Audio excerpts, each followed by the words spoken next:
Muito boa tarde para todos, good afternoon everyone.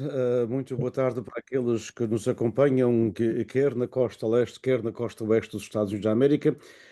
Muito boa noite, obviamente, para aqueles que nos acompanham na costa leste, porque já está escuro. O sol ainda está fora por enquanto, até mudarmos de hora aqui na Califórnia. Muito boa tarde também para aqueles que nos acompanham em ambas as costas do Canadá, onde temos muitas pessoas que nos seguem, e também para aqueles, já boa noite, obviamente, para aqueles que nos acompanham, fiéis amigos nossos que nos acompanham no Brasil, em Cabo Verde, em Portugal continental, na Madeira e nos Açores, onde obviamente já é perto da meia-noite, agora menos uma hora com a diferença horária, portanto, temporária entre Portugal e os Estados Unidos. Em nome do Instituto Portuguese Beyond Borders Institute, ou seja, o PBB, e da Universidade do Estado da Califórnia em Fresno e da Portuguese American Leadership Council of the United States, da Palcos, bem-vindos a mais uma série de webinários, portanto, na série de outono de 2025, as nossas vozes, vivências portuguesas nos Estados Unidos da América.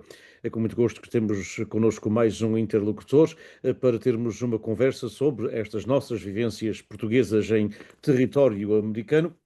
E passo de imediato para o meu colega e amigo e vice-chair da Palcos, Ilídio Pereira, que portanto, somos os dois os co-conspiradores, digamos assim, desta sessão, desta utopia de ainda continuarmos a falar em português em terras americanas, mesmo sabendo que já temos segundas, terceiras e até mesmo quartas gerações. Passo então para o Ilídio e depois para o nosso interlocutor. Obrigado, Diniz. Realmente isto é uma odisseia, mas é uma odisseia que nos tem dado um prazer incomensurável e por isso continuamos. Eu, particularmente, eu estou muito contente. Estou muito contente porque um amigo de longa data, o António Correia, tenha aceito o nosso convite e para ser o nosso interlocutor em mais este webinário em português, que nós teimamos em continuar a fazer e já passaram mais de 3 anos. Em meu nome pessoal e também como vice-chair da Palcos, dou as minhas boas-vindas ao António Correia e agradeço o ter aceito o nosso convite. Eu, como a idade geralmente é um posto, eu vou ser o primeiro a ter a hipótese de conversar sobre o primeiro tópico. António, em nome da Palcos e novamente do PPBI, uma vez mais agradecemos sinceramente a sua presença. E como é habitual, gostaríamos de lhe pedir uma breve resenha biográfica, porque eu conheço bastante o António e muitas pessoas conhecem, mas gostaríamos de saber quem é realmente o António Correia, onde é que nasceu e a sua trajetória de imigrante, incluindo, claro, o seu currículo académico e profissional. Faça favor, António. Portanto, boa tarde, boa noite, bom dia a toda a gente que nos está a acompanhar neste momento. Obrigado pelo convite, é com muito prazer que aqui estou para fazer parte desta divulgação das nossas experiências como portugueses na América, ou Pseudo-Americans, como diz um dos meus amigos. Um, eu sou de Coimbra, nascido em Coimbra, na freguesia Santa Cruz. Um, passei a maior parte da minha vida na Figueira da Foz, depois também um pouco em Lisboa, e mudei-me para os Estados Unidos em 98. Portanto, eu não sou exatamente um imigrante típico. Eu sou praticamente primeira geração. Não tenho, os meus pais, os meus avós não estão nos Estados Unidos. Vim para aqui já no fim da minha carreira militar em Portugal, onde sou capitão, honorário capitão das Forças Armadas, do Exército. E nessa altura da minha vida decidi, na altura com a minha esposa, que a situação dos Estados Unidos era mais apetecível do que continuar a continuar uma carreira militar, né? Então tive que escolher entre ir para Major ou vir para os Estados Unidos. E, felizmente que nessa altura as Forças Armadas estavam a oferecer um plano de redução de efetivos e eu submeti a minha aplicação e foi aceito, com até alguma resistência, porque por causa da falta de alguns efetivos eram mais necessários em certas áreas do país do que outras. Mas felizmente o meu brigadeiro foi um homem extraordinário e facilitou-me a vida imenso, de maneira que imediatamente comecei a tratar dos papéis e fiz o que eu fui aconselhado, fui à Embaixada dos Estados Unidos, perguntei como é que se faz, como é que é isto de ir para os Estados Unidos, viver nos Estados Unidos, trabalhar nos Estados Unidos, e também a Embaixada foram perfeitamente fenomenais, deram-me todas as facilidades, todo o papel que tinha que ter, todos os preenchimentos, formulários, isso tudo. A coisa deve ter demorado à volta de 8 meses, 8, 10 meses, para ter a papelada toda, desde extratos bancários, cadastro criminal, essas coisas todas que tem, uma pessoa tem que passar por isso tudo. Provar que sou boa pessoa, que isso foi um bocado difícil. Ir à extensão de saberem qual eram as minhas filiações políticas, coisas que eu nunca me passou pela cabeça que alguma vez me iam perguntar. Mas foi tudo muito simples, tudo correu muitíssimo bem. De maneira que vim para os Estados Unidos em 99, onde me situei em Hartsdale, em New York, no condado de Westchester. Fui para a universidade em Westchester, tirei o meu associate em Westchester, depois fui para Hunter College em Manhattan, onde tirei o meu bacharelato em comunicações e filme, double major. Geralmente tens um major e um minor, mas eu estava naquela, para mais 6 créditos, tenho 2 majors, sim, Exato. vamos a 2, vamos para isso. Acabei com os 2 meses. Estava a acabar a universidade, ofereceram-me um emprego em Brooklyn, em Fort Greene, fui trabalhar para uma estação de televisão em Brooklyn. Depois de Brooklyn, deixei cá vir António, fui para Chappaqua, em Nova York, claro, em Chappaqua, em Millwood, onde fui diretor de diretor de uma estação de televisão comunitária, coisa pequena, sabia, com 3 canais de televisão, e daí geralmente foi aí que teve a maior passei a maior parte do meu tempo na minha como carreira profissional, e daí vim para a Flórida. A minha mulher, à altura, reformou-se, e ela queria mudar-se para a Flórida também, e eu, pronto, olha, vamos para a Flórida, onde acabei por me assentar aqui na área de Bonita Springs, Fort Myers, Naples, onde tenho residido até hoje. Acho que, sumariamente, é este o meu percurso até hoje. É bastante engraçado e até inédito, se me permite, porque todos os interlocutores que temos tido são alguns de segunda e de terceira geração. E eu, António, é realmente aquele imigrante típico que pôs as malas juntas e disse: eu aqui já não dá, ou aqui com certeza sou capaz de não ter absolutamente mais nada a não ser tudo que seja ligado à Armada, ao Exército, e então talvez uma estrelinha lhe tocou, e eu permito-me, por amizade profissional ou amizade pessoal, permito-me dizer que foi muito bem ter acontecido, porque senão nem sequer nos conhecíamos. E o seu trajeto realmente aqui foi um pouco até audacioso, realmente para chegar a Nova Iorque, onde deve ser uma guerra bastante grande entre a comunicação social, televisões, rádios e tudo, mas também, geralmente, nós, quando nos acicatamos com essa curiosidade e com essa necessidade, ficamos a saber um bocadinho mais daquilo que somos. Eu, na minha carreira profissional, como sabe, um bocadinho diferente da sua, mas também tive mais ou menos isso. Eu vim para os Estados Unidos, para Miami, mas continuei na banca, portanto, eu já era empregado bancário em Portugal e continuei aqui. E realmente nós depois somos desafiados principalmente quando nos estamos a barbear. O António agora não se barbeia, mas realmente quando estamos a olhar para o espelho, nós dizemos, afinal, eu parece que consigo fazer outras coisas. Foi exatamente isso que lhe aconteceu ao António, a chegar, vir das Forças Armadas, entrar na comunicação. Mas com certeza também já devia ser algum bichinho que tinha lá na terrinha.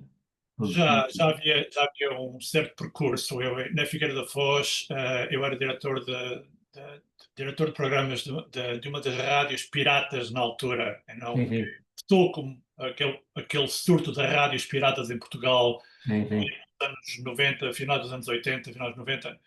Depois, claro, o trigo e o joio separaram-se, porque finalmente o governo admitiu que não podia controlar estas coisas todas.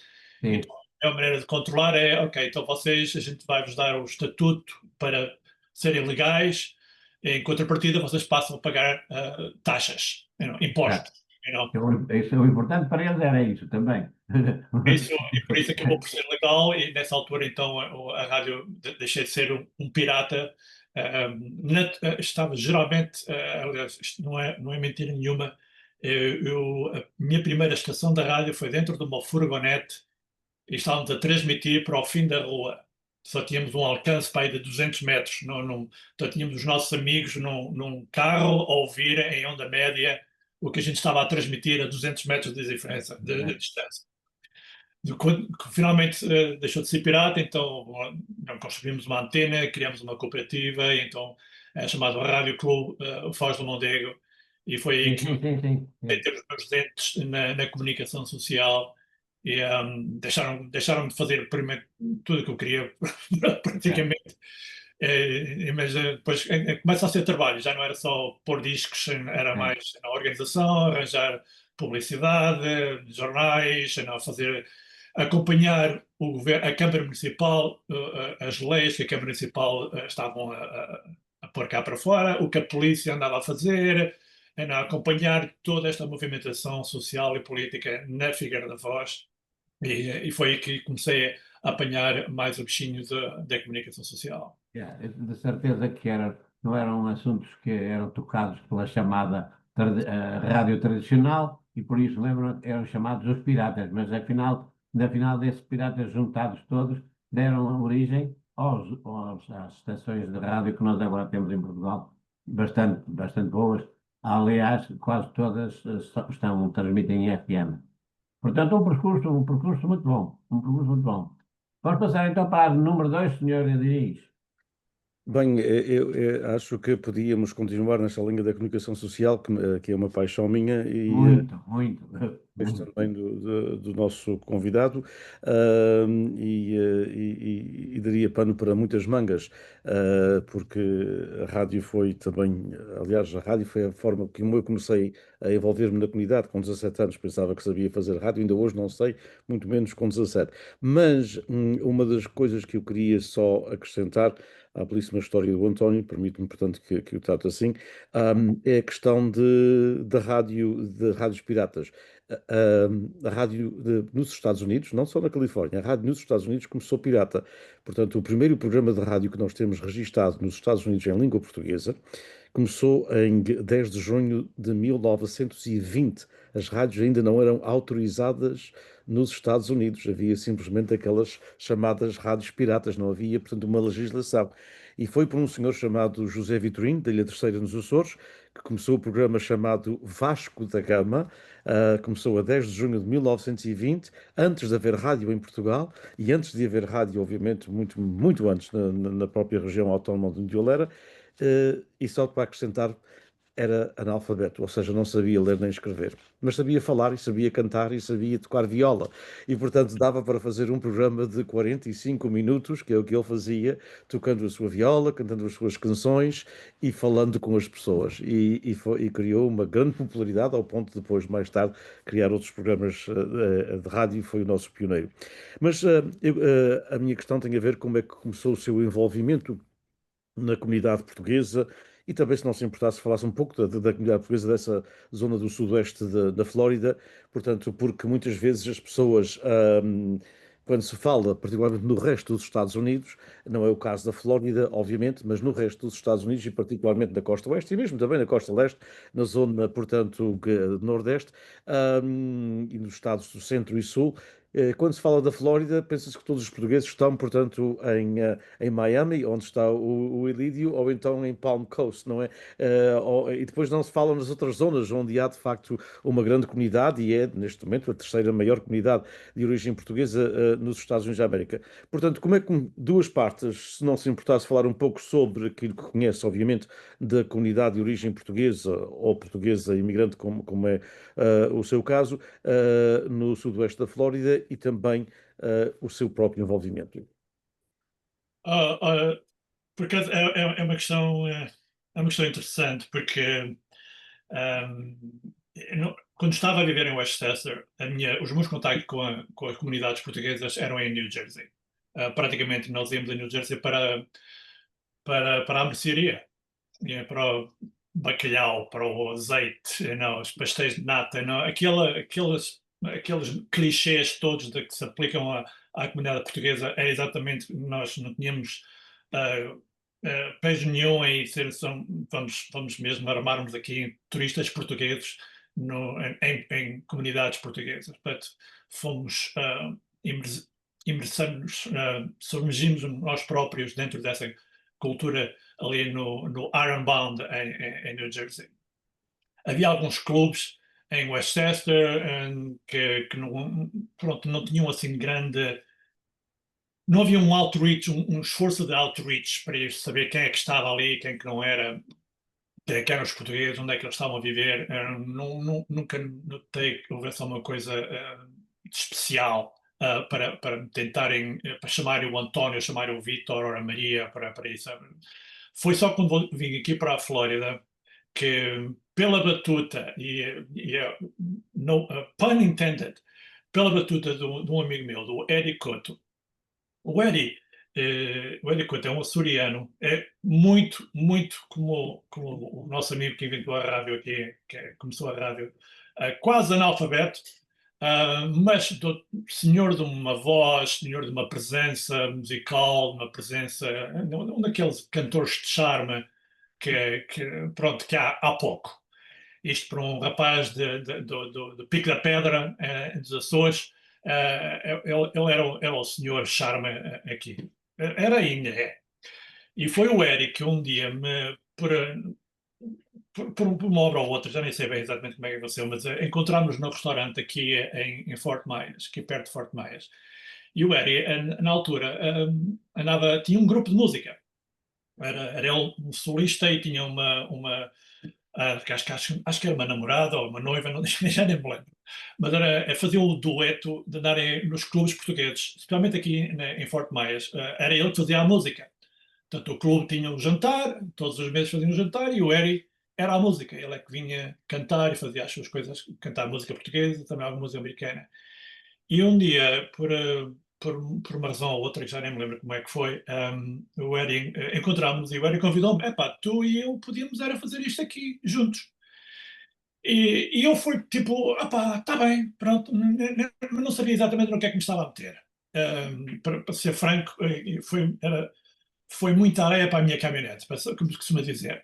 Mas o Eri, basicamente, tracejou o caminho dos clubes portugueses na Flórida. De um momento para o outro passei a ter conhecimento de que havia um clube em Palm Coast, havia um clube em Orlando, havia um clube em St. Petersburg, havia um clube em Fort Lauderdale, havia um clube em West Palm Beach, havia um em Port Richey, havia um em Fort Myers. De uma maneira para a outra, havia este mundo de pessoas, de americanos portugueses, portugueses americanos, americanos portugueses, por todo o lado. E, portanto, aqui vamos nós, de armas e bagagens, dentro de uma furgonete, até Palm Coast, Orlando, passar lá à noite, voltar para passar em casa de amigos nossos, ou ficar lá num hotel.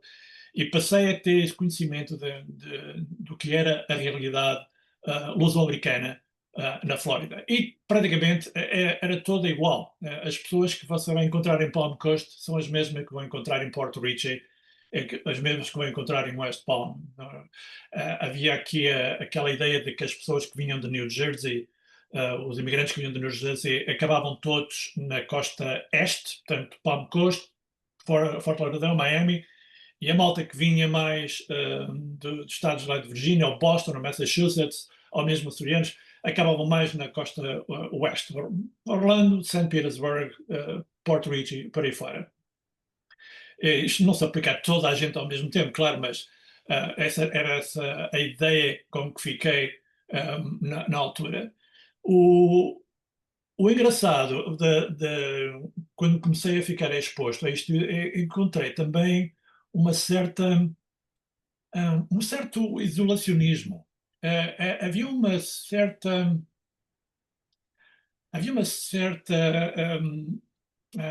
como é que eu ia dizer isto? Às vezes falta uma palavra em português. Um bocado, é como a gente aqui na Flórida chama as gated communities, temos aquelas a malta vive dentro de um gated community. Pareceu-me isso um bocadinho, que a malta em Palm Costa vivia em Palm Costa, a malta de Fort Lauderdale era Fort Lauderdale, e havia aqui uma espécie, eu nem chamo mesmo a rivalidade, mas era mais o tipo, isto aqui é nosso, é as nossas coisas, não, e vocês são muito boas pessoas, mas este aqui é o nosso cantinho, e agradecíamos que o deixassem exatamente como o encontraram quando chegaram aqui, não é? E todos tivemos essa ideia. E depois, claro, dependendo do volume económico, das facetas económicas de cada comunidade, também isso espalhou-se rapidamente no desenvolvimento dessa comunidade. Por exemplo, Palm Coast tem mais gente mais portugueses americanos com dinheiro de investimento, real estate, há mais dinheiro a ser gerido em Palm Coast, por exemplo, do que em Cape Coral ou em Fort Myers. Isso traduz, por exemplo, Palm Coast tem um clube próprio, em Cape Coral não há clube próprio. A comunidade aqui aluga um salão, agora neste momento estão a alugar uma igreja onde eles se encontram uma vez por mês. A maior parte dos clubes tem a sua sede. Fort Lauderdale teve aquele problema de comprar uma grande sede com 2 andares, depois não havia dinheiro para pagar o ar-condicionado, não havia dinheiro para reestruturar aquilo tudo, acabaram por acabar com o clube. Portanto, há aquelas dificuldades económicas que dependem sempre de haver um mecenas em cada comunidade que possa suportar com dinheiro próprio que essa comunidade continue a beneficiar de ter um sítio onde as pessoas podem ir para jantar, para conviver, para partilhar tradições portuguesas. Aqui em Cape Coral, isto praticamente já não existe. Existe um grupo de portugueses que estão naturalmente a envelhecer. Não, eu sou um deles, todos nós. Mas a malta mais nova não está realmente virada para reacender as tradições portuguesas, porque eles próprios não sabem como. Eu lembro que havia 2 ou 3 escolas de português. Acho que São Petersburg tinha uma, acho que Fort Lauderdale também tinha uma, West Palm, acho que West Palm também tinha uma. Não sei se Palm Coast tem ou não tem. Palm Coast é a única que tem agora. É a única neste momento. Havia aquele esforço de ensinar português. Ensinar português, contar um bocadinho da história de Portugal, tipo Dom Afonso Henriques, Dom Seis I, e acabava, por exemplo, acaba aí depois de saltar daí para os descobrimentos. Não? Saltar ali 300 anos, nós éramos porreiros, havia o Dom Afonso, demos cabo dos muros, depois descobrimentos. Aqueles 300 anos que estão ali no meio, não tinham grande pano para mangas. De maneira que a minha realidade é essa. Há aqui um grupo de gente que continua a tentar manter as nossas tradições vivas. Vai haver tiveram agora um jantar aqui na semana passada. Daqui o Eri foi, naturalmente, a música. E vão ter outro acho que em 15 de novembro haverá outro jantar. Mas a maior parte que atende esses jantares já é uma coleção de pessoas. Temos brasileiros, temos pessoas do Haiti, pessoas sul-americanos, temos malta americana, claro, por afinidades familiares. Não, portugueses casaram com americanos casaram com portugueses, e começa a ser aquela diáspora que nós todos estamos perfeitamente familiarizados com isso. Já não há aquela raiz portuguesa, embora ainda haja aquela vontade de nos lembrarmos, epá, não, temos o presépio, vamos fazer o presépio. Não, eu falo com os meus amigos americanos, digo-lhes, anda, vou-te mostrar o presépio português. Eu não fazem a mínima ideia do que é que vai acontecer. Mas, portanto, há um esforço e eu tenho que dar todo o crédito a esta gente que continua a tentar o seu melhor para manter a chama das tradições portuguesas vivas. A nossa própria presidente do clube agora não fala português. Tem família portuguesa, tem tradições portuguesas, vem de Portugal, está a fazer o seu melhor, mas não fala português. Fala duas, uma palavra aqui, outra palavra ali, tá, mas fazer um diálogo não é possível. Outros vice-presidentes eles já falam português, não há problema, não é isso. Essa tem sido a minha experiência aqui na Flórida. Antes de passar para a próxima pergunta do Elídio, eu queria apenas que se pudesse adicionar algo que mencionou que para mim é extremamente importante, como pessoa que estuda as comunidades há muitos anos, é a questão que falou, portanto, de envolver vários outros grupos étnicos, várias outras nacionalidades, portanto, falou, portanto, de várias outras nacionalidades, para além daqueles que são, obviamente, de origem portuguesa e que as pessoas, por afinidades, ou por casamento, ou por ter um primo, ou por afinidades profissionais, etc., participam nos jantares e nas festas da comunidade portuguesa. Qual é a sua opinião disso? Quer dizer, porque é uma das coisas que andamos a lutar há alguns anos aqui na Califórnia, não façamos isto só para nós.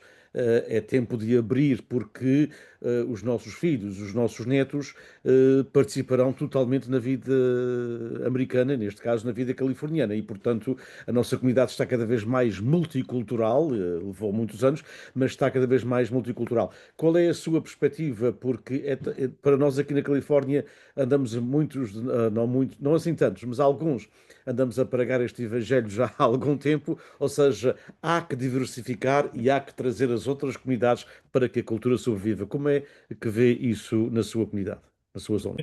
Eu acho que não há outra maneira. Eu acho que não há outra maneira. Nós vivemos num estado de fluidez cultural. Não?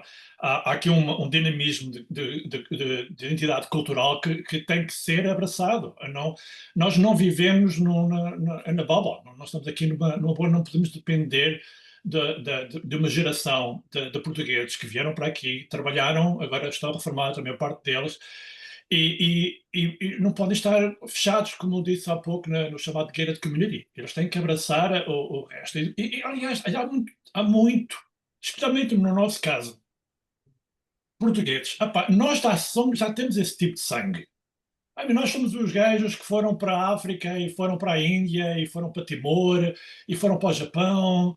E eu lembro-me nos livros de história de termos reis portugueses que diziam aos marinheiros: tu estás casado, mas quando fores para a África, quando falarem, casa outra vez, casa outra vez, porque a gente precisa de gente para povoar as nossas colónias. E não há maneira, temos que manter o sangue português lá, portanto, tu vai lá e não, arranja lá, faz lá família. Isso era até encorajado pelo governo, pelos reinos. Hoje em dia, não há outra maneira, porque se nós não abraçarmos esses laços de herança cultural com outras culturas, com outras identidades, vamos estagnar. Vamos deixar de ser quem somos, vamos ficar menos, vamos ser menores, vamos empobrecer como identidade e como cultura. Empobrecemos rapidamente, porque não há maneira que suporte uma única identidade nacional. E se formos mesmo aí, se vamos começar a perguntar aos nossos, como você disse, os mais hang on to our ropes of então, para onde vamos então? Se vamos agarrar-nos àquele tronco português, lusitano, lusitanos, viriato, e agora? Ok, viriato, porreiro, Afonso Henriques, ótimo. E agora? De onde é que vamos por aqui? Vamos continuar a viver nesse passado, vamos continuar a dizer, pá, nós éramos grandes, pá, olha que nós éramos donos de metade do mundo, pá. As pessoas naturalmente vão perguntar, então e porquê é que já não são? Porque começamos a ter a noção de que éramos realmente poucos para tomar conta de tanta coisa. E hoje acontece exatamente a mesma coisa. Não há maneira de escaparmos, especialmente aqui nos Estados Unidos, onde existe esta amálgama de culturas, de comidas. Epá, queres comida vietnamesa, comida portuguesa, comida brasileira, comida costarriquenha, por todo lado. E nós abraçamos essa vontade de experimentar outras culturas, de viver outras experiências. Os portugueses são, nós nem nos costumamos dizer, nós nem nos chamamos a nós próprios portugueses, nos chamamos portugueses americanos, porque nós temos mais afinidade com a cultura americana neste momento do que temos com Portugal. Ainda torcemos pelo Benfica e pelo Porto e pela Académica, que está na terceira divisão, pá, que é uma desgraça, para mim é sempre uma desgraça. Não, mas vou ser academista até morrer. A Académica de Coimbra é o meu clube e é por isso que estou sempre vestido de preto, porque eu sou da Académica e acabou, e não há conversas para mais ninguém. Agora, mas não podemos viver sempre a ver o Benfica e a ver o Porto. O Cristiano Ronaldo tem 49 anos, pá, ele um dia vai deixar de jogar futebol e depois não há mais futebol? Não, não pode ser assim. O futebol vai continuar, a vida vai continuar. Nós temos que participar nesse movimento de continuar. Vamos continuar. Se tivermos que se tivermos que deixar que alguma coisa fique para trás, talvez a gente vá perder um pouco daquela identidade nacional que era tão querida aos nossos avós e grandes avós. São coisas naturais, acontece. É o chamado darwinismo social. Não? Essas coisas acontecem de uma maneira perfeitamente natural. Cabe-nos a nós, e a pessoas, aliás, como o Diniz e o Elídio, que têm profundo conhecimento das comunidades a viver aqui, que expliquem isso um pouco mais às pessoas que perguntem, que possam apresentar os factos de porque é que estamos a tentar abraçar um leque maior de culturas. Porque é o nosso maior interesse. Porque nós estamos também a afetar essas culturas dos outros países. Nós temos aqui um clube alemão em Fort Myers e faz o seu Oktoberfest, mas depois do Oktoberfest quase que desaparece. E nós tivemos alemães a aparecer no nosso clube. Não fazem a mínima ideia do que é folclore, ou o que são ranchos, ou o que são. Não fazem a mínima ideia. Mas também nós não sabemos a mínima ideia do que é esta coisa do Schackensfunden em música alemã. Esta gente é maluca a dançar aquele tipo de música. Mas vamos para lá e dançamos também. E eles vêm para o nosso lado e dançam também. Ninguém sabe exatamente porquê. Mas funciona. E nós, estou aqui a chover no molhado, mas Não esta, está, não. Não está, não. esta vontade de mantermos a nossa cultura viva tem forçosamente que incluir o resto das nossas comunidades à nossa volta. Porque nós já o fazemos nas estradas, no trabalho, nas bibliotecas, nos supermercados. Nós já estamos a conviver com gente de todas as etnias e todas as culturas à nossa volta. Como é que nós temos o direito agora de dizer que não? Nós temos que manter-nos puros e isolados. Nós temos que manter as nossas coisas e, como dizia a minha mulher, bullshit. Não, nós temos que continuar, continuar a viver, manter as nossas tradições, sim, mas abraçar também o que está à nossa volta. Nós não vivemos. Exatamente, exatamente. E como disse, e com toda a razão, até nem está na nossa cultura, no cerne da nossa cultura. Aliás, portanto, nós todos sabemos que, historicamente, e com alguma, portanto, com uma parte mítica misturada, mas todos sabemos que os descobrimentos foram, de facto, para além de muitas coisas negativas, a parte positiva foi esta mistura de culturas, não é? Exatamente. Nós trouxemos para Portugal e que Portugal também levou. Portanto, muito obrigado pela sua resposta e pela sua visão também. E passo para o Lídio, então. Não, eu só me lembro de uma pessoa que dizia ah, felizmente sós, ou só temos mais valor sendo sós. o que não nos levou a parte nenhuma. Reparem que se nós tivéssemos realmente afinado por esse diapasão, não fazíamos parte, por exemplo, da União Europeia. Ficaríamos só os portuguesinhos e deixávamos os outros 20 países juntarem-se politicamente e com outras razões económicas e políticas, serem aquilo que são. E nós, inteligentemente, também aderimos, porque era uma necessidade, e continua a ser uma necessidade. Nós demos um salto enormíssimo desde o ano 2000, quando aderimos à União Europeia. Não deixamos de ser portugueses, não deixamos de ter a nossa bandeira, não deixamos de ser autónomos, mas pertencemos também a onde estão outros grupos étnicos. António, eu conheço muito bem a sua história musical com o Hélio, de quem também sou muito amigo e que gostei sempre muito de o conhecer. Ele realmente foi um dos pioneiros da música aqui na parte da Flórida e que juntou sempre muita gente. Uma das coisas que o António tocou e que já uma vez conversamos aqui com os outros interlocutores. E há quem ache muito bem e há quem acha que não, nós somos em Palm Coast, nós estamos em Miami e nós estamos em PAD, nós estamos em St. Petersburg. Aí é que os ilhos da questão. Porque quando há uma junção, quando há uma vontade de se fazerem as coisas juntas, temos muito mais força. Porque a força está mais no número de pessoas que nos representam do que dizermos que temos 7 clubes, onde vão, de vez em quando, em alguns casos, onde eu tenho estado, meia dúzia de uma expressão muito aborrecida, meia dúzia de gatos pingados. Pois sim, sim, realmente em Palm Coast está sempre cheio, em St. Petersburg sempre cheio, mas há outros clubes em que, só por uma questão de bairrismo, não há uma aglutinação, não há uma junção de elementos portugueses e às vezes leva-nos isso a não ter a força que devíamos ter. Bom, António, um dos nossos dilemas, aliás, é um dilema a nível nacional, mas nós temos tocado neste assunto com quase todos os interlocutores, e na Flórida nota-se bastante, porque nós vivemos aqui, é o assunto de serviços consulares Hum. e as ligações que esses serviços consulares têm com Portugal.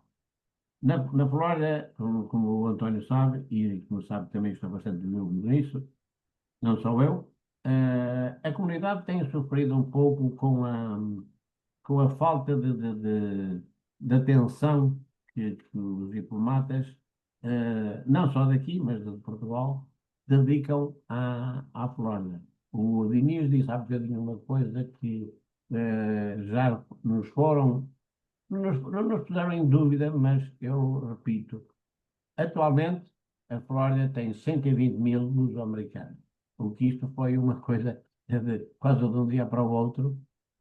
Não é concebível para muitas pessoas de que nós tenhamos mais luso-americanos que em Canérica, mais luso-americanos que em New Jersey, porque geralmente onde estava toda a gente era, como o António disse, New Jersey, Canérica, mas devido à faixa etária e ao nível de vida que se pratica na Flórida, houve um fluxo enormíssimo. E nós não estamos a contar com os chamados luso-venezuelanos ou luso-brasileiros, não. Estamos a falar de luso-americanos. E nesta altura não é preciso ir a censos, é preciso só que as pessoas também em Washington vejam estes números que nós vemos. São 120 mil. Portanto, repare que na Califórnia são 400 mil. Portanto, é o número 1. Mas a Flórida vem logo quase a seguir, com 120 mil. Ora bem, os nossos interlocutores, antigamente, e sem críticas absolutamente pessoais, só única e exclusivamente opiniões, o que é que o António acha que os serviços consulares deviam oferecer mais aqui na Flórida? Eu bem sei, por exemplo, disse que no clube onde está perto de sua casa, temos muito pouca gente, mas continua a ter na mesma uma representação de Portugal. E eu também tenho conhecimento que não há grandes presenças consulares em nenhum desses clubes. destes 6 clubes de futebol da Flórida. No entanto, estão sempre entidades americanas. E dizem, estão porque vão aos votos. Se vão aos votos ou não, não sei, mas estão lá. Estão lá para dizer, vocês estão aqui no nosso condado, vocês estão aqui na nossa cidade, vocês estão aqui no nosso estado, e nós gostamos de estar aqui a dizer, vocês são bem-vindos aqui. Do nosso lado não há grande abertura a fazer, a mostrar esse entusiasmo. Eu sei, o António uma vez confidenciou-me, em particular, um episódio que teve com a Embaixada, que a Embaixada dizia, não sei se o posso receber, então eu vou aí no autocarro com toda a gente e os senhores vão me receber. Portanto, o António é muito direto nestas coisas. Que é a sua opinião, António? Esse foi mais um, o que a gente chama aqui o Paper Tiger. Ah, mas fizemos-lo porque na altura não, estávamos, havia problemas com o consulado em Orlando. Estava fechada, depois abria, depois fechava. Não, houve ali uma série de coisas que hoje estou perfeitamente ao corrente do que aconteceu, mas isto agora não vem ao caso. É uma história muito triste. Mas essencialmente havia aquela necessidade da malta portuguesa, como era o meu caso, de fazer prova de vida, de arranjar passaportes, de toda aquela documentação que uma pessoa na altura precisava. Ainda hoje precisa, mas com os serviços online a coisa está um bocadinho mais fácil, não é bem essa a palavra. Vocês têm de me desculpar. Acessível, um pouco mais acessível. Faltam. E nessa altura, então, geralmente eu telefonei para Washington e perguntei, epá, há aqui uma data de gente, aliás, eu preciso fazer isto, mas então, como é que eu faço? E eles disseram, você tem que vir a Washington, não há consulado, você tem que cá vir. E eu, ok, então eu moro aqui na Flórida, vocês compreendem que isto não é como ir de Coimbra atrás dos montes, ok? Eu tenho que ir de Flórida, Fort Myers, sudoeste da Flórida, para Washington. Isto não é uma coisa que eu faça em 2 dias. Fica lá 3 dias depois do sol pôr. Né? E eles disseram, epá, pois não há outra razão, não há outra maneira, você tem que vir. E eu estava, havia outra maneira, eu ir a Portugal, provar a Portugal que estava vivo e voltar para aqui. Essa era Portugal. E era quase exatamente o mesmo, em termos de despesas, era quase o mesmo. Era quase o mesmo. E eu perguntei à funcionária, que foram de uma amabilidade extrema, tenho que dizer. Disseram, dona, isto, você compreende que para fazer cabo das despesas, nós vamos aqui compartilhar as despesas, vamos meter esta gente toda no autocarro e vamos aí para Washington. Portanto, eu preciso que você marque um dia e uma hora para nos receber, porque compreende, nós vamos fazer esta viagem de propósito para Washington para tratar da nossa papelada. Vamos dar toda a informação antecipadamente para que quando nós chegarmos aí, vocês tenham os carimbos, as assinaturas, o pessoal todo preparado para nos receber, que é para não estarmos a incomodar demasiado tempo, tomar demasiado tempo. E ela disse, pronto, está bem, olha, vocês têm que fazer isto, está bem. E eu disse, então, ok, nós somos, vamos levar 2 autocarros, portanto, haver à volta de, 150 pessoas. Faça o favor de reservar 2 espaços para autocarros na Quinta Avenida, que era onde a embaixada costumava ser, em Nova York. Aliás, isto era para ir a Nova York, não era para ir a Washington. E ela começou a dizer, está bem, pronto, olha, a gente aqui vai ajudar o que puder. E eu fiquei aquela, pronto, agora vou mesmo ter que arranjar 2 autocarros para lá esta gente toda. Telefonam-me no dia seguinte a dizer, António, espera aí, você diz-me que vai trazer 150 pessoas no mesmo dia. E eu disse, pois, não, foi isso que vocês me estão a pedir, temos que ir tratar da papelada, vamos todos juntos, que é para ser mais económico para nós todos. Opa, espera aí, você não vai fazer, por amor de Deus, você não vai agora trazer-me aqui 150 pessoas, mas é maluco. Epá, então qual era a solução? Espera aí, que a gente vai encontrar aqui uma solução. Ei, você deixa estar. Epá, e uma semana depois mandaram uma carta, ai, tenho em qualquer lado, a dizer para que, opa, oi, este ano é tudo tratado por correio. Vocês mandem fotocópias, façam tudo por correio, por amor de Deus, não traga para cá ninguém, não venham para aqui com autocarros, que nós não temos meios para atender essa gente toda. E isto, para mim, serviu um bocadinho também como uma metáfora, porque são estas situações que nós continuamos a encontrar aqui na Flórida. Precisamos desta papelada, temos que tratar disto. Ok, vamos lá, a gente vai seguir o vosso exemplo. Vocês dizem que nós temos que ir lá, ok? A gente vai lá. Mas depois, quando lá chegamos, a gente não tem meios para tratar esta gente toda. Então, o que é que vocês estão aqui a fazer? Isto vai demorar. Não, nós não temos tempo, nós vimos o Southwest fora, vamos ter que ficar aqui no hotel. Quem é que vai pagar o hotel? E o restaurante? E a comida? E a gasolina? Não, temos que arranjar uma maneira de tratar disto. Isto tem sido este vai e vem de coisas que nos têm afligido aqui um bocadinho na Flórida. Estou convencido que isto acontece noutros estados É capaz, é capaz, é capaz. do mundo, até muitos países do mundo.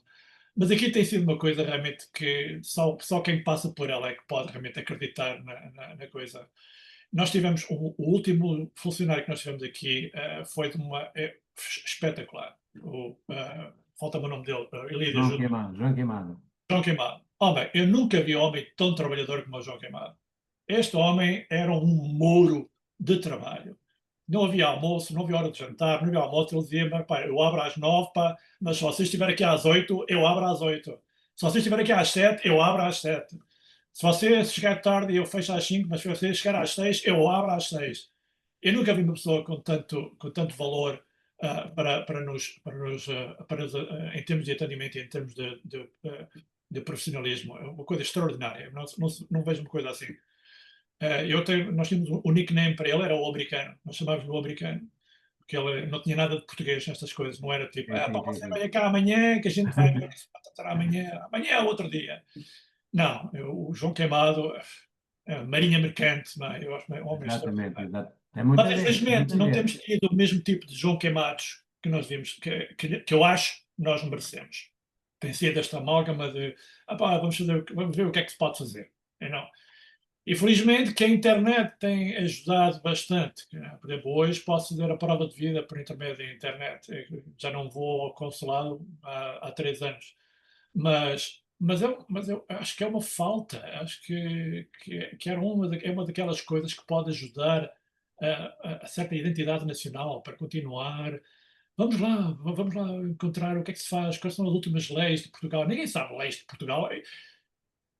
Eu fui a Portugal, da última vez que fui a Portugal, levei o meu passaporte americano. Eu tinha os dois passaportes, passaporte europeu e passaporte americano. Chego a entrar e está uma linha enorme de americanos, mas na linha portuguesa havia poucos. Eu disse, ok, vou para a linha portuguesa, mas só tinha o passaporte americano. Eu chego lá e mostro o meu passaporte americano ao oficial que lá estava. E ele olha para mim, começa a ler, António José, ele diz, você é português, não é? Eu sou português. Então você vai mostrar o passaporte americano, que é português. Você não tem cartão de identidade, não tem como é que se diz, o cartão de Mas é o identidade, cidadão. cartão de cidadão. E eu digo, tenho. Epá, você não precisa de passaporte, pá. Você mostra o cartão de cidadão, é só mostrar e passa, nem tem que mostrar. E eu estou assim, epá, a sério, não preciso mais nada. Não, homem, vai-se embora, pá. Daqui.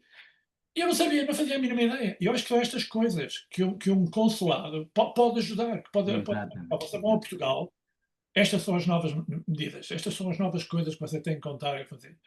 E, a nível das comunidades, eu tentei, quando fui aqui membro do board, tentei trazer um bocadinho dessa vontade tipo, abrimos o jantar que, opa, novidades, em Portugal passou esta lei, agora disto, daquilo, a partir de hoje não se pode beber vinho depois das 4 da tarde. Eu estou a inventar, não é? Mas começámos sempre o clube, começámos sempre as festas com notícias de Portugal, uma coisa que está a acontecer em termos de legislação, o que é que há de novo em Portugal. E as pessoas davam para ele como se fosse maluco. Epá, o que é que a gente quer saber de alguma coisa para isso de Portugal? Palcos. Epá, hoje quero falar sobre palcos. Palcos? Mas quem é palcos? Pá? Palcos? São aqueles gajos que fazem aqueles jantares de tuxedo lá em Massachusetts, em Boston. Esses gajos. Pá, nós não temos nada a ver com coisa. A gente aqui é camisas de Hawaii, calções e chinelos. Pá, a gente não se lida com esta gente lá de cima. E eu a dizer, mas são portugueses como vocês, pá, somos todos portugueses aqui, pá. Pois, pá, eles são portugueses lá em cima e nós somos portugueses cá em baixo, pá, não é? E acho que isso tudo perde um bocadinho com este isolacionismo que o Diniz estava também a refletir um pouco, que ninguém ganha nada com isso. Só perdemos com Só essa, perdemos, só esse perdemos, isolacionismo. só perdemos, só perdemos. E sabe que num Estado que é 3 vezes e meia maior que Portugal, ter só um consulado, que não é consulado, é um serviço, um escritório em Palm Coast, quando são 5 horas quem vai de São Petersburgo a Palm Coast ou de Southwest, são 4 horas e meia de Miami, aí é que não, aí é que é uma falta enormíssima de atenção de quem de direito. Não Eu digo que conheço seja. gente, eu conheço portugueses que estão em Key West. Em Key West, eles dizem, epá, cada vez que precisamos do consulado, a gente voa para. É mais barato voarem para Washington para tratarem de papelada do que se meterem num carro e irem até Palm Coast. Sabe uma coisa que a mim me custa muito ouvir, ainda foi talvez há 2 sessões atrás. Eu quando preciso de alguma coisa trato em Portugal. Isso a mim custa-me tanto, tanto, tanto ouvir, que nem faz ideia. Porque nós não somos portugueses de terceira. A diáspora portuguesa nos Estados Unidos tem nem muita importância. Não lhe querem dar ou não sabem a da importância. Mas nós temos muitíssima importância. Mas nós, e eu termino sempre com isto já fica a ser um slogan meu, é que a diáspora existe ou está aqui durante 365 dias. Para todos os governantes passados, presentes e, infelizmente, futuros, é só o dia 9 e 10 de junho, porque nessa altura gostam de ter uma fotografia com o António, com o Elídio, com o Diniz, para dizer que também estiveram com a diáspora nos Estados Unidos, o que é uma autêntica vergonha, que é o termo mesmo que eu devia dizer. Porque realmente a diáspora nos Estados Unidos, e nesta amálgama, e nisto que você conversou e o Diniz aplaudiu, nós temos que estar com os outros e os outros têm que estar connosco. Mas nós, para sermos importantes, tem que também os nossos, o governo central, o governo dos Açores, o governo da Madeira, dar-nos a importância. Não é que nós queremos que nos dê importância, nós sabemos a importância que temos. Eles é que não, com certeza, não pensam que a temos. E isso é talvez um dos busilis que retrógrada muito isto dos serviços consulares e muito isso das presenças consulares. Porque, António, eu bem sei que dizia, quando o António dizia, olha, vou agora dizer 2 palavras sobre aquilo que se passa em Portugal. Oh, António, deixa lá isso.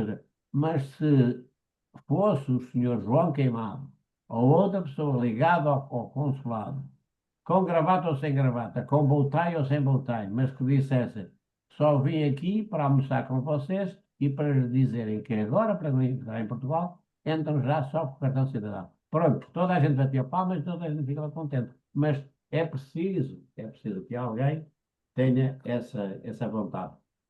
Parece que já me estendi um bocadinho, Diniz, porque este é sempre o meu capati. E eu. Não, não, não, não, não se estendeu, estenda-se à vontade. Eu não poupo críticas, como sabe, essas coisas. Aliás, eu queria só acrescentar algo que me aconteceu, porque o António mencionou a questão, portanto, de entrar com o bilhete de identidade, ou agora cartão de cidadão, e sair com o passaporte americano. Eu tive um problema e, portanto, não sei se aconselho isso muito. Particularmente depois das mudanças aqui nos Estados Unidos, recentemente. Ou seja, entrei em Portugal com o mesmo aconteceu comigo, portanto, tinha muita gente, uma grande fila, portanto, e havia 10 portugueses ou 12, o que é que eu estou aqui a fazer? Entrei com o passaporte português, tinha o passaporte comigo, entrei com o passaporte português e depois, quando saí, entrei com o passaporte americano. Mas quando cheguei aqui, aqui não, foi através de Boston. O menino estava, o jovem, portanto, não é, estava a folhear aquilo tudo e não viu o carimbo de entrada em Portugal. E para ele explicar aquilo, quase que perdi o avião para a Califórnia, porque tive que passar por uma outra secção onde fui investigado quase como se fosse um criminoso, não é? E portanto, a partir daí eu disse: não, nunca mais vou fazer isto, porque às vezes depende do agente tudo deveria ser automático, não é? Mas infelizmente às vezes não é. E depende do agente. Então, desta vez, quando eu fui recentemente agora aos Açores, mas fui para Lisboa, havia essa grande fila e sujeitei-me a essa grande fila, até porque tinha muito tempo também, e o moço perguntou-me a mesma coisa. Então, mas você nasceu em Portugal, mas fala português? Sim, estamos a falar português. Ele disse, é verdade, estamos a falar português. Então, tem passaporte português? Eu disse, tem, mas aconteceu uma coisa assim um bocado deselegante. E ele disse, tínhamos esquecido dessa parte, não é? Às vezes, mas na realidade as pessoas podem entrar com um passaporte e sair com outro. Tudo depende dos agentes deste lado de cá Exato, e exato. particularmente, Principalmente agora. e Principalmente particularmente agora. agora, nesta situação, às vezes pode, não pode, não havia maneira nenhuma de me deterem, obviamente, porque não tinha cometido qualquer infração, porque a dupla nacionalidade é aceita para ambos os países. Mas, pronto, chatearam-me ao ponto como eu disse, quer dizer, tinha 2 horas e quase que perdi o voo em Boston para a Califórnia, porque na realidade tinha pouco tempo. Mas vamos falar, portanto, de coisas tristes, não vale a pena, ou como dizia meu pai, tristezas não pagam dívidas. Mas na realidade, os serviços consulares deixam muito a desejar. Eu queria só, aqui na Califórnia estamos razoavelmente bem, graças ao dinamismo, particularmente este cônsul atual, mas não deveria ser assim, não deveria ser por dinamismo de uma pessoa ou de outra. Eu acho que o que falta, tal como o voto, é de facto mais serviços eletrónicos. Portanto, é verdade, há uma camada na nossa comunidade mais idosa que não trabalha muito bem, digamos assim, com os serviços eletrónicos, com os sistemas digitais. Mas há o nosso movimento associativo que tem gente nova e que podia fazer esse serviço. Eu não sei, é porque ainda muitas coisas têm que ser carimbadas assim, em vez de serem digitais. O mundo está digital. E eu penso que, e a mesma coisa como o voto, quando falam porque é que não se vota nos Estados Unidos para o Presidente da República, é porque a gente tem que viajar, não é? E no meu caso, eu tenho que viajar 4 horas e meia para ir votar para o Presidente da República ao Consulado-Geral de Portugal em São Francisco. Completamente, portanto, fora de questão. E é verdade que para a Assembleia da República portanto, podemos votar através de correspondência, mas eu não entendo como é que a gente não pode fazer no século XXI, como é que não se pode fazer algo digital. Há a questão, obviamente, de segurança, mas o menos que falta são mecanismos de segurança de entidades governamentais que podem ter muitas formas de, como se diz em inglês, dot the I's and cross the T's, não é? Portanto, de haver segurança nisso. Eu penso que as duas coisas, ou seja, serviços consulares que podiam ser automatizados, ou seja, digitalmente. A vasta maioria das pessoas já sabe trabalhar com um computador, um scanner, essas coisas todas. Número um. E número dois, isto está a acontecer em alguns países. E número dois, a questão. Os imigrantes, quando dizem os imigrantes, particularmente aqueles que são cidadãos portugueses, não votam? Claro que não. Não votam porque não vão viajar 4 horas e meia para votar por um Presidente da República que até nem conhecem, não é? Portanto, muitas vezes não é nascer depois e não veem resultado prático, porque a gente tem alguns estudos aqui na Califórnia e acho que é o mesmo na Costa Leste e na Flórida e outros estados, ou seja, quando os portugueses são cidadãos americanos, votam. Até votam mais como grupo étnico do que muitos outros grupos étnicos. Votam, de facto, muito nas eleições americanas. E penso que também votariam nas eleições portuguesas. Agora, não é viajar 4 horas e meia por um lado, ou o caso de, por exemplo, amigos meus que eu tenho que vivem, por exemplo, no Alasca, vão fazer 8 horas de avião para vir votar a São Francisco. Não vai acontecer. Mas bem, falemos um bocadinho da sua zona outra vez. Um dos nossos dilemas, António, e o António falou disso já indiretamente, a questão portanto, comunidades envelhecidas. As comunidades envelhecidas não estão só na Flórida, as comunidades envelhecidas estão em toda a parte, porque se o António veio, portanto, como veio, portanto, no fim da década de 90, foi assim uma ave rara quase, não é? Porque a vasta maioria da nossa imigração terminou nos anos 80, quer de Portugal continental, quer das ilhas também. Continuou a haver imigração nos anos 90, mas não aquele avalanche que houve durante a ditadura e também no princípio dos anos 70. As coisas estavam difíceis em Portugal e até 80, até a nossa entrada, entre aspas, não oficial, mas até portanto, 86, 86, quando começamos a fazer as negociações e entrar na União Europeia, as coisas estavam difíceis em Portugal e as pessoas continuavam a emigrar. Portanto, O envelhecimento é algo que afeta a Califórnia, que afeta, eu diria, não só a Flórida, mas também que afeta os outros estados da costa atlântica dos Estados Unidos. Mesmo comunidades muito dinâmicas, onde escolas, que eu lembro-me de uma escola comunitária que chegou a ter 500 alunos e neste momento está com menos de 100. Portanto, as coisas estão de facto a mudar um bocadinho nas comunidades. Como é que vê esse fenómeno? Porque as nossas, pelo menos aqui na Califórnia, e penso que eu mesmo na Flórida e em outras partes, todas estas associações vivem à base dos voluntários, das pessoas que dedicam tempo. E se na realidade os reformados têm mais tempo do que aqueles que estão, portanto, no dia a dia, ainda em profissões, a realidade é que para trazer a malta mais nova, que está, portanto, que tem uma carreira profissional, eles não têm o tempo e o pouco tempo que têm muitas vezes é para si próprios e para a sua família. Como é que vê este dilema na Flórida? Como é que vê esta situação e como é que vê de facto o que começa a acontecer um pouco pela Califórnia, que é triste, ou seja, algumas associações a fecharem as portas? Eu acho que é inevitável.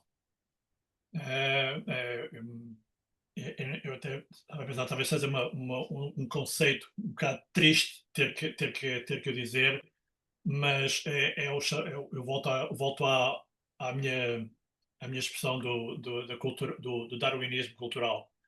Um, uma- o ser humano não foi criado para viver para sempre. Não, nós temos o nosso limite, nós temos a volta dos nossa 70 anos, 80 anos, pronto, vamos ficar por aí, é shit o Ilírio vai viver para sempre. Mas nós, você e eu, Amém. Diniz, nós ficamos aqui nos nossos 70 e tal, já vamos ficar com muita sorte que ficamos por aí, mas, e acho que as culturas vivem também um bocadinho disso. Quando desaparece aquele rapaz, aquele homem que foi aquele motor, aquela energia que criou o centro cultural, que chamava a malta para vir dançar, que chamava a malta para criar o jornal, a malta para ir celebrar as festividades. Quando esse homem morrer, ou mudar de estado, ou desaparecer de uma maneira ou outra, essa energia vai-se embora, vai com ele. Não existe maneira de recuperar esses valores. A malta mais nova não pode ser, de maneira nenhuma, culpada por isso. Porque não só nós não estamos a dar a essa malta nova as ferramentas necessárias para continuar o trabalho desenvolvido pela geração anterior. Eh, Nós não sabemos, nem sabemos como o fazer. Não temos aquele suporte aqui à volta que possa ajudar de maneira socrática de o fazer. É tudo baseado na internet. A malta mais nova vai à internet, é para o que é Portugal? Portugal, olha, é um cantinho, 80, 90 mil quilómetros quadrados, ali ao pé da Espanha. Ainda temos esta coisa de que Portugal é a cidade mais bonita de Espanha. Ainda continuamos com essas coisas. Você pergunta aqui, eu punha dinheiro, eu ponho dinheiro. Você vem a um clube, vem a um jantar dos nossos e pergunta quem é o Presidente da República de Portugal. Eu ponho dinheiro em como vocês, talvez haja meia dúzia de pessoas que sabem. Os outros 50, 60, 70 que lá estão não fazem a mínima ideia de quem é o Presidente da República Portuguesa neste momento. Muito menos o Vice-Presidente ou o Secretário-Geral disto ou o Secretário-Geral daquilo, não fazem a mínima ideia. O Ministro dos Negócios Estrangeiros, isso são coisas. Sabem quem é o Presidente do Benfica. Isso sabem. O Presidente do Porto, isso sabem. O Sporting, não sei. Não faz a mínima ideia. Eu próprio já não me lembro quem é o Presidente da Académica. Mas há coisas a que as pessoas dão valor, outras que não dão valor nenhum. Nós, aqui, por exemplo, em Cape Coral, e é com uma certa dor no peito que eu digo isto, eu não me lembro da última vez que celebrámos o 10 de junho. Não se lembra. Eu sei que em outros sítios, em outras comunidades, Palm Coast faz, St. Petersburg faz, acho que Port Richard também o faz, mas West Palm acho que faz também.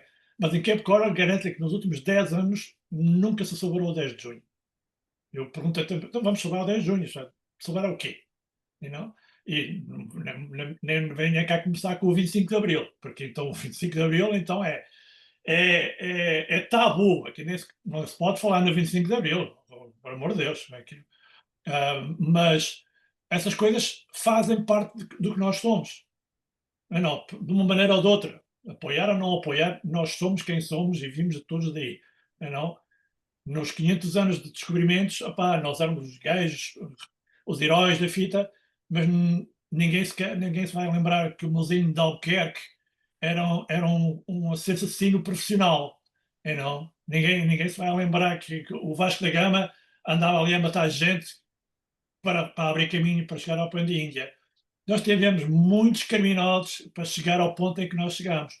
Mas a gente não fala nessas coisas porque não é tão apetecível, não é tão. Vamos a espingardas para o Japão, começaram a matar toda a gente, todas as nossas a pólvora. Mas essas coisas não fomos só nós, os holandeses também lá estavam e os ingleses. Isto faz tudo parte de quem nós somos. E não há maneira nenhuma que nós possamos isolar dessas coisas. As culturas vivem das pessoas que as têm nesse preciso momento. A nossa população aqui, a nossa população americana, luso-americana, está a envelhecer e vai desaparecer. E quando desaparecer, desapareceu. Não há um novo surgimento de imigrantes que vêm de Massachusetts ou que vêm de Coimbra e que vêm povoar este deserto cultural que existe aqui. Isso não existe. E isto acontece com todas as culturas. Eu tenho amigos sul-americanos que têm exatamente o mesmo problema. Opa, não temos jeito a ninguém. O Clube Alemão, de que lhe falei também, tem dificuldades em continuar a arranjar gente que o oriente. O clube de vez em quando fecha durante 2, 3 anos, não há gente para governar o clube alemão. E depois um dia lá vem um gajo com dinheiro, pronto, vamos fazer a festa da cerveja em outubro, que por acaso nem é em outubro, é em novembro, mas isso é outra história. Mas se eles próprios têm trabalho, têm dificuldades, imaginem a gente, que temos menos poder económico para sustentar estas coisas. Eu continuo a dar o maior crédito aos voluntários que, mês após mês, continuam a tentar fazer uma festa para que para a malta dançar, comer comida portuguesa, embora às vezes eu não compreendo como é que o menu inclui macaroni and cheese. Mas onde é que esta gente vai buscar a gastronomia? Eu nunca ouvi falar em macaroni and cheese, mas temos caldo verde. Tanto caldo verde, macaroni and cheese. Faço uma festa portuguesa para isso. Chama o Eddie, que isto. Pronto, temos uma festa portuguesa. Pronto, e é isto que nós temos que nos habituar. O macaroni and cheese agora vai fazer parte da nossa cultura, vai fazer parte do que estamos a transmitir à outra geração que, os meus avós comiam macaroni and cheese no clube português, Como é que a gente vai negar isso? Não podemos, é uma adaptação, é aquele darwinismo que vai continuar a fazer a evolução. Quando acabarmos, acabamos. E não levamos nada para o caixão. Tudo o que tivemos fica cá fora, não há nada. Não há nada. Isso é uma verdade. Isso é uma verdade. Verdade, e disse algo que me fez recordar, ou seja, não quer dizer que as pessoas não se reformem em Massachusetts, ou Rhode Island, ou Connecticut, ou qualquer um daqueles estados onde é demasiado frio para o meu gosto, e não, que as novas gerações, os filhos ou os netos dos imigrantes, não se reformem, portanto, daqui a 20 anos ou 30, e não vão também para a Flórida, mas já não têm a ligação a Portugal, ou não têm a ligação às comunidades que os avós tiveram quando foram para a Flórida e criaram os clubes portugueses. Portanto, eles poderão reformar-se também daqui a 30 anos ou 20, mas as suas ligações são diferentes, porque nós estamos a ver isto aqui na Califórnia, ou seja, a Califórnia era reduzida, e o Ilídio conhece bem, porque a sua profissão trouxe-o aqui muitas vezes. A Califórnia estava reduzida a uma dúzia e pouco mais de cidades com uma forte implantação portuguesa, uma dúzia e meia. Neste momento, segundo o último recenseamento, nós temos portugueses, ou pessoas de origem portuguesa, em quase 500 cidades e com números significativos em mais de 200. Portanto, isto quer dizer que as pessoas que viviam todas, por exemplo, na cidade de San Diego, hoje já estão em subúrbios de San Diego ou cidades que ficam portanto, a 1 hora ou 2 de San Diego, e como me disse, aliás, aqui mesmo uma interlocutora, não sei qual, me recordo agora a senhora da Flórida, que disse precisamente isso. A Flórida também é um estado grande e as pessoas, quando têm que viajar 1 hora para irem a uma festa, 1 hora e meia, já pensam 2 vezes, não é? Exatamente. Particularmente as novas gerações. Para que é que eu vou agora ali gastar 1 hora e meia para cada lado no carro? Portanto, há de facto essa situação e ainda bem que tocou na questão de, portanto, o valor dos voluntários, mas na realidade poderão vir novas gerações para a Flórida, com muitos se reformam nesse estado, mas não têm a mesma ligação a Portugal, não é? Mas sabe, há aqui uma coisa, há aqui também uma ironia interessante, que é, vemos isto na comunicação social de vez em quando. Há um artigo que diz, ahm, você sabe que este fulano aqui, esta celebridade, é português. O Tom Hanks tem geração, tem sangue português.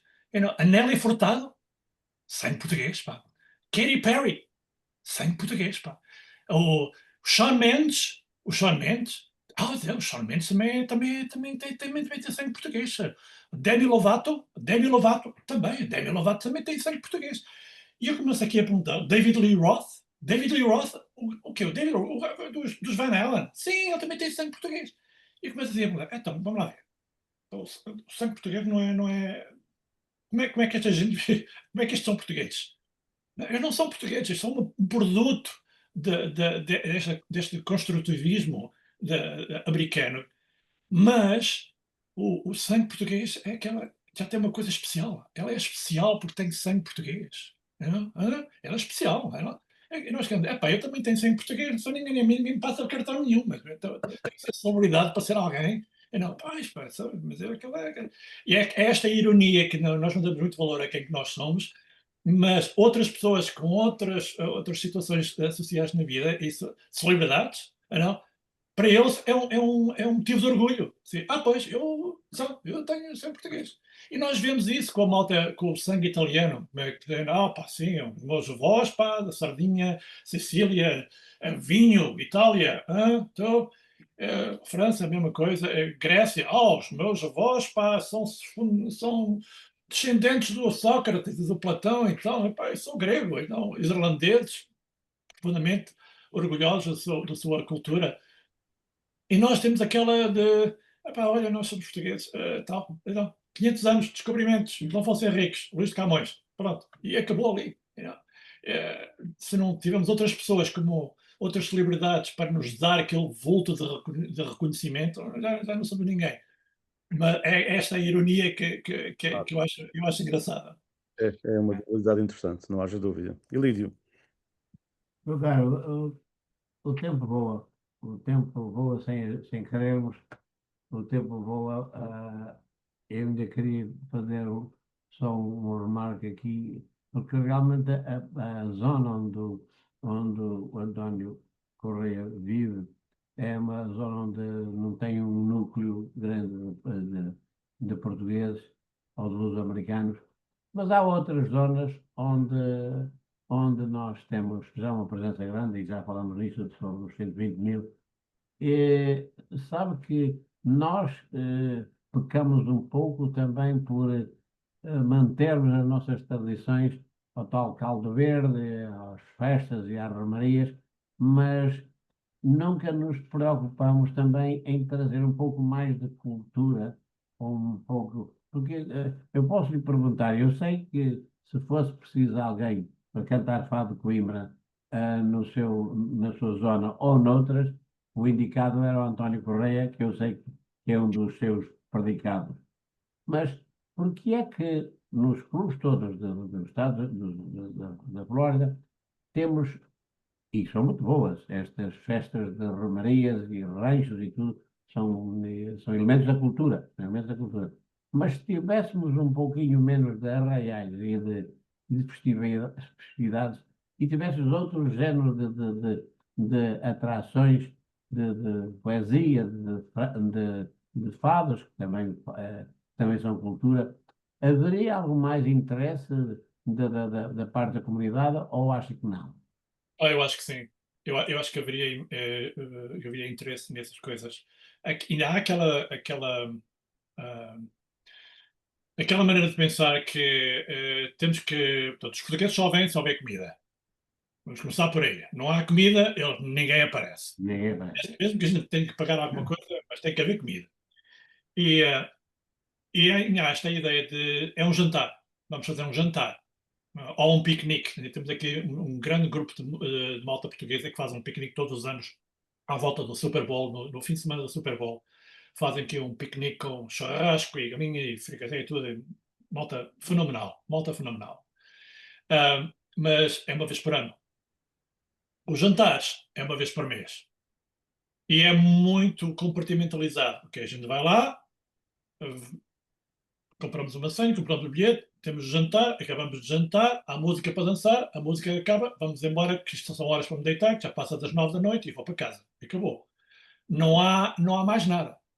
E chamam a isso um encontro cultural. Não tem, é pouco cultural, na minha opinião.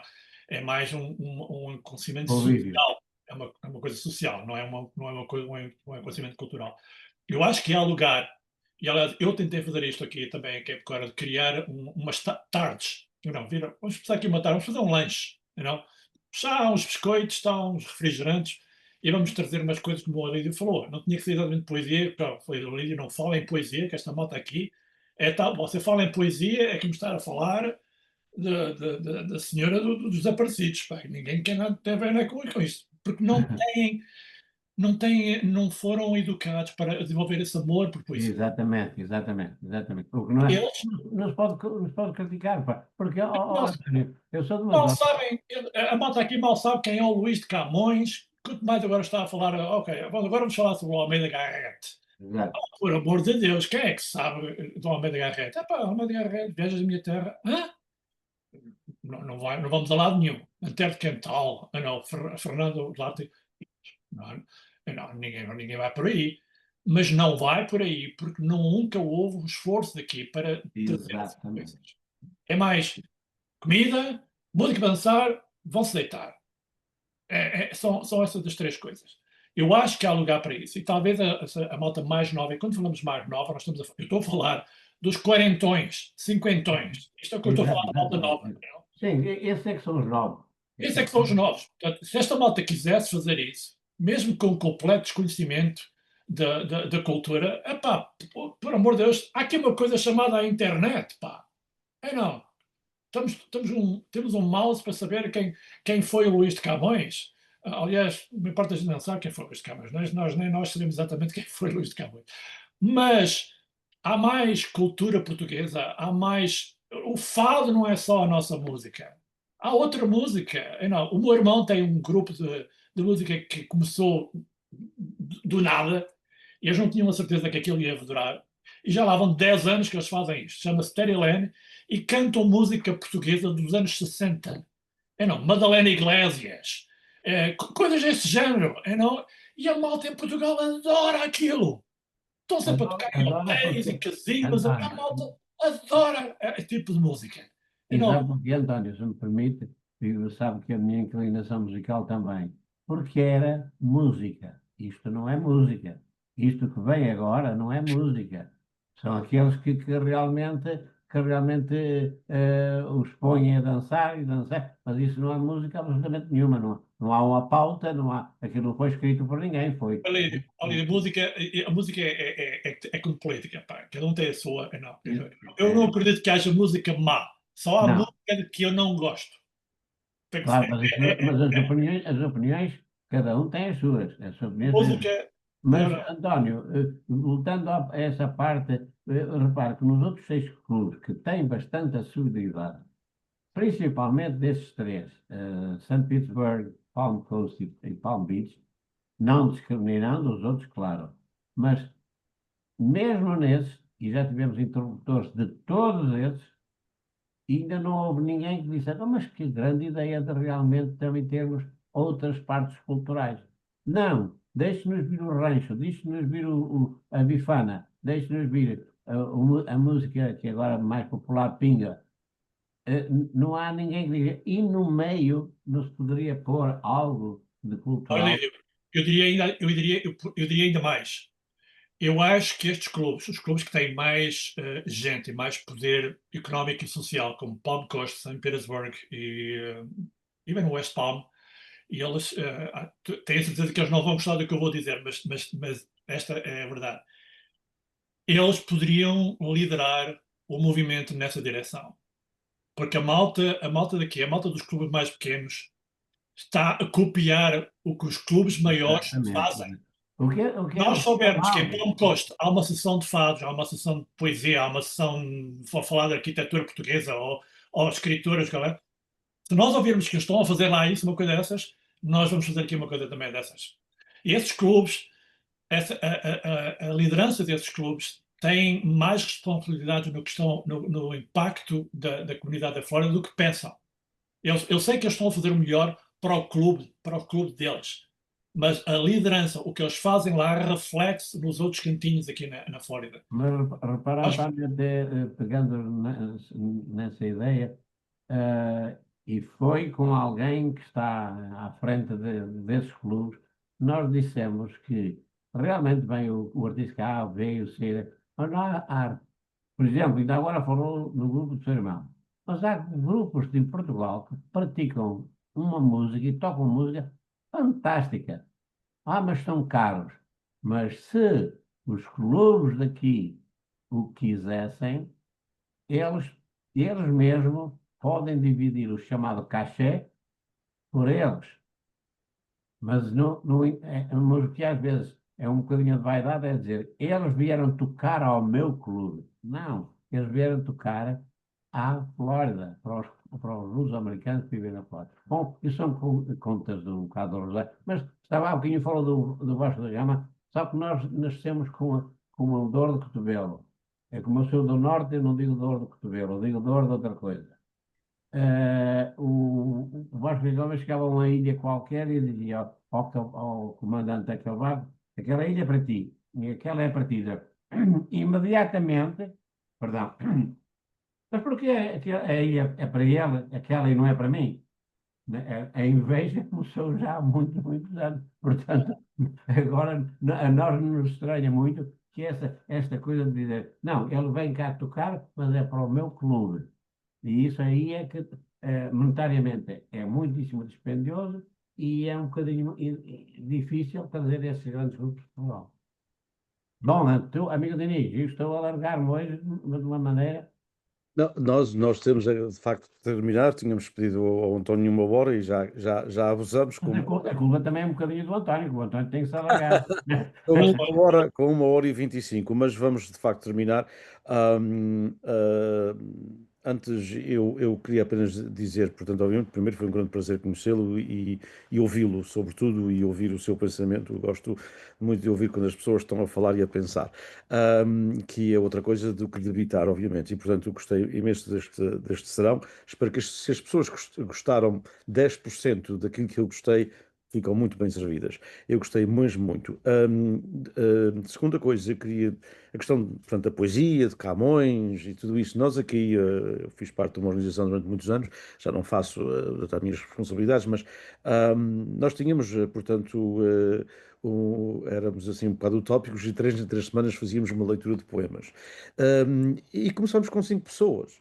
E quando terminamos, não tínhamos também, não tínhamos centenas, mas quando terminamos, porque pronto, houve uma mudança de direção e outras coisas, aquelas coisas que acontecem, mas o que é certo é que fizemos-la durante 3 anos, praticamente, e que começamos com 5 pessoas e quando acabamos já iam 40, 50 pessoas a ouvir a poesia e partilhar a poesia, ou seja, nós dávamos um bocadinho de trabalho de casa. Traz um poema de um poeta qualquer português que gostas e porquê que gostas. E essa é a questão. Muitas vezes as pessoas têm que, em vez de ouvir alguém citar ou ler poesia, também participarem e gostarem do poema. E dávamos assim uma lista, não é? Portanto, olha, vamos falar sobre, portanto, desde Miguel Torga até. Portanto, dávamos uma lista do século 8, 9, 10, José Régio, etc. E as pessoas. Pronto, e tínhamos uma biblioteca da altura, acho que já não existe, portanto, nesse clube, nessa organização, e as pessoas podiam ir buscar os livros, não é? Levá-los para casa, até incentivávamos que o fizessem e lessem alguma coisa do Régio e depois recitassem aquilo que achassem bem. Eu penso que as pessoas até gostariam também de Camões. Talvez porque eu gosto muito dele, mas quer dizer, dele, da poesia dele, obviamente. Mas é que muitas vezes a poesia dele é ensinada erradamente, ou seja, trazer é muito importante, e ainda o outro dia estive num congresso que se falou disso, é muito importante trazer o Camões aos dias de hoje, e é muito importante que nós também irmos ao tempo de Camões. Portanto, quando nós o trouxermos aos dias de hoje e nós próprios fizermos essa viagem para estarmos conscientes da época em que ele supostamente, não é, em que ele viveu, eu penso que aí as pessoas começam a olhar às coisas simples, não é? Não é assim tão complicado. Muitas vezes a cultura mais erudita, digamos assim, está num palco para as pessoas verem, depois, quer dizer, se é um bom, portanto, declamador de poesia com uma belíssima voz, e estou a lembrar-me de uma pessoa da sua terra, o Manuel Alegre, não é? Que todos mesmo que o Manuel Alegre dissesse qualquer coisa, a gente gosta de ouvir o Manuel Alegre ler um poema, portanto, A José Carlos Ari dos Santos. Ninguém conseguia, eu nunca ouvi ninguém em Portugal quem é melhor do declamar que o poesia como o Mário José Carlos Ari dos Santos. Concordo plenamente. Ninguém é Também concordo. melhor. Não queria ir por aí, não queria ir por aí, mas E até em termos mesmo de, não só de ler e de declamar, mas também em termos de criar, portanto, tem poesia muito boa. exatamente. Mas, Dani, você falou numa coisa muito interessante, que a poesia pode ser aquela poesia mais erudita, ou quase abstrata, you know, que talvez só o escritor compreenda o que é que escreveu. Mas depois a poesia, quando nós estamos a falar de Luís de Camões, estamos a falar concretamente dos Lusíadas. Os Lusíadas são uma história. De maneira que nós temos que, quando estamos a falar dos Lusíadas, temos que partilhar essas histórias. Isso é um compêndio de histórias que ali estão. Exatamente a história. Não Quero podemos estar a escrever história. declamar os Lusíadas. Vamos Quero contar a história. Vamos quero contar a história. escrever a história. Que vieram Claro, lá. claro. Mas, portanto, não sabemos quem tem culpas no cartório e todos nós temos, não é? Mas gosta-se muito, infelizmente, de Camões num busto com uma coroa de flores ao lado, os políticos a falarem dele, que foi um tipo porreiro, não é? E tal, mas não sei o quê, e depois ninguém lê, não é assim, ninguém partilha com Não os outros. partilha nada. Até as pessoas falarem disso, contar essas histórias, e muito bem. Bem, vamos então terminar. Muito obrigado mais uma vez, António, gostei imenso. E muito obrigado ao meu amigo Ilídio, obviamente, por ter sugerido e por ter feito o convite. Foi, de facto, uma hora e meia muito enriquecedora. E vou passar a palavra para si, António, para uma palavra final para aqueles que nos acompanham, independentemente de onde sejam, aqui nos Estados Unidos, no Canadá, particularmente, mas também em outras partes do mundo. A palavra que eu gostaria de deixar é somente de agradecimento, porque acho que tudo que nós estivemos a falar na última hora e meia é exatamente isto. São estas partilhas de histórias pessoais, de experiências pessoais, que nós podemos usar como exemplo, ou não é nem como exemplo, que nós podemos usar como retratos de vivências portuguesas em terra estrangeira. Não, aliás, eu já tenho um problema com a chamada terra estrangeira, porque eu já, pa- já estou cá nos Estados Unidos há mais tempo do que vivi em Portugal. Não? Embora eu tenha vindo já bastante tarde para os Estados Unidos. Mas identifico-me como um luso-americano. Eu cheguei a Portugal e é como se tivesse saído lá ontem. Eu não tenho problema nenhum em cruzar as fronteiras de um lado para o outro, mas já me sinto mais como americano do que me sinto como português. E esse sentimento tem a ver com coisas como o consulado, tem a ver com coisas que a comunidade faz para manter viva essa chamada cultura portuguesa, manter a Sem cultura dúvida. portuguesa. Exatamente. Portanto, eu acho que isto que vocês estão a fazer, Diniz, Ilídio e outros como vocês, de fazer estes webinars, isto ajuda porque talvez haja 2 ou 3 pessoas que vão ligar e vão ouvir que nós estamos e tenham uma ideia. Opa, olha, eles não falaram isto. Se nós fizéssemos isto, vamos tentar fazer uma coisa diferente. E nós temos que viver de coisas diferentes. Voltamos ao mesmo tema de darwinismo cultural. Temos que nos adaptar às coisas novas. Vamos introduzir elementos novos, novos paladares. a comida portuguesa não era nada, até temos a pimenta. Quando chegou a pimenta, foi uma revolução em Portugal. Epá, agora com pimenta, epá, ninguém falava de pimenta antes. Estas coisas vêm e recebemos, nós temos que as abraçar e temos que as manter vivas se queremos estar vivos nós próprios. Portanto, os meus agradecimentos a vocês por manterem estas coisas à vida. António, muito obrigado uma vez mais. E como sei que tem uma rede grande no Facebook e de alguns de grupos também, agradecemos sinceramente que partilhe, porque nós temos a felicidade em todos os webinários, nunca termos menos de 1500 pessoas que viram e com participações em toda a parte do mundo. Isso dá-nos um pouco de ânimo.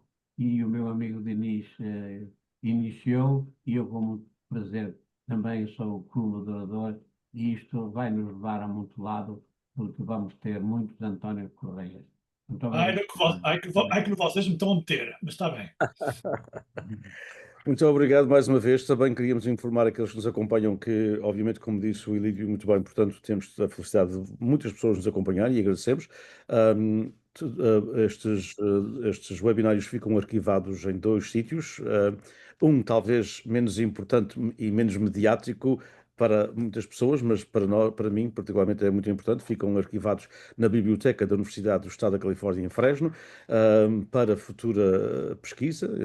Portanto, é-nos importante não só falarmos nossas coisas hoje, mas é-nos também importante que daqui, digamos, 40, 50 anos, um pesquisador queira saber o que é que esta gente falava e porque é que falava sobre a diáspora portuguesa nos Estados Unidos da América. Portanto, ficam arquivados no nosso arquivo digital da Universidade e também ficam arquivados, até em termos mais mediáticos, no nosso canal de YouTube, do Fresno State, portanto, onde também centenas de pessoas, às vezes milhares, também, portanto, podem ver a qualquer altura e tirar as suas próprias ilações, obviamente, como disse o António e o Lídio, e muito bem.